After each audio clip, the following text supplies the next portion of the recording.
10월 15일 정부는 부동산 시장 안정을 위한 초강력 정책을 꺼냈습니다.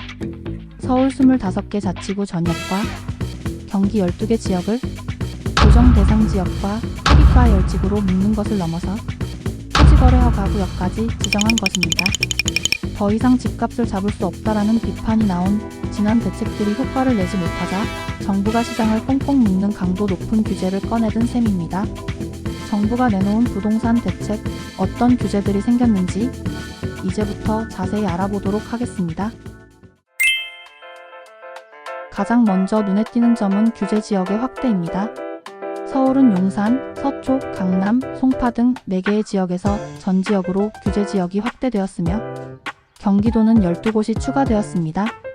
이렇게 규제 지역으로 묶이게 되면 집을 사거나 팔 때 대출이나 세금 등 여러 제약이 생기게 되는데요. 어떤 식으로 제약을 받을지 한번 알아볼까요? 먼저 대출 규제가 있습니다. 기존 주택담보대출 한도가 6억 원 이하에서 주택 가격에 따라 6억 원, 4억 원, 2억 원으로 차등 적용되게 됩니다. 특히 고가주택 대출 한도의 대폭 축소는 중대한 변화라고 할 수 있는데요. 예를 들어 20억대 주택을 산다고 가정하면 기존엔 전세 보증금 일부를 담보로 하고 나머지는 대출과 현금 조합으로 집 구매가 가능했지만 앞으로는 정부의 부동산 규제가 적용되어 최대 4억 원밖에 대출이 되지 않기 때문에 보증금을 포함 최소 16억 원 이상의 현금이 필요해지는 구조입니다.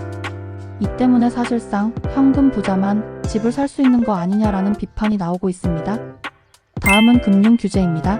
스트레스 금리 하한선도 기존 1.5%에서 3.0%로 상향 조정되는데요. 이는 대출 심사에 더 보수적으로 반영하겠다는 의미입니다. 전세대출 이자 상환분도 DSR에 반영되게 되기 때문에 1주택자라고 하더라도 전세대출이 부담 요소로 작용할 수 있습니다. 또한 규제지역 내 LTV는 기존 최대 70%에서 40%로 대폭 축소가 됩니다. 토지거래허가 제도는 정부 허가 없이는 토지 거래를 할 수 없는 제도로 부동산 시장에서 가장 강한 규제 수단으로 꼽힙니다. 이번 대책으로 서울 전역과 경기 12개 지역이 토지거래 허가 구역으로 지정됩니다.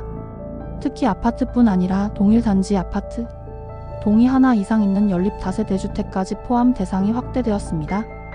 토지거래 허가 구역 시행일 기간은 2025년 10월 20일부터 내년 12월 31일까지입니다. 토지거래 허가 구역으로 묶이게 되면 전세 끼고 매매와 같은 갭 투자가 금지되며 토지 이용 의무 기간을 준수해야 하는데요. 만약 주택을 구입하게 되면 2년간 실거주 의무가 주어집니다. 이를 위반할 경우 허가 취소가 되거나 이행강제금을 납부해야 합니다. 규제 강도가 워낙 높다 보니 이번 대책으로 실거주 목적이 아니면 서울 및 규제 지역이 된 수도권에서는 거래 자체가 멈출 수 있을 것으로 보입니다. 내 집 마련 희망자도 현금 여력이 없다면 시장 참여가 어렵기 때문인데요.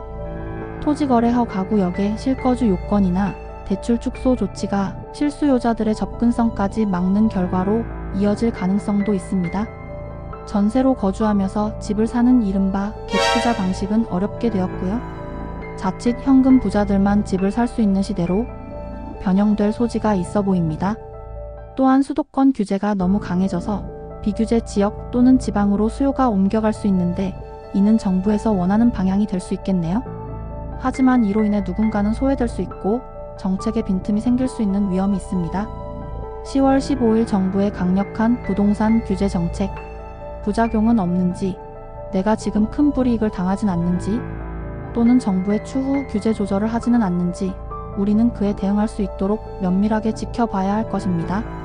시청해주셔서 감사합니다.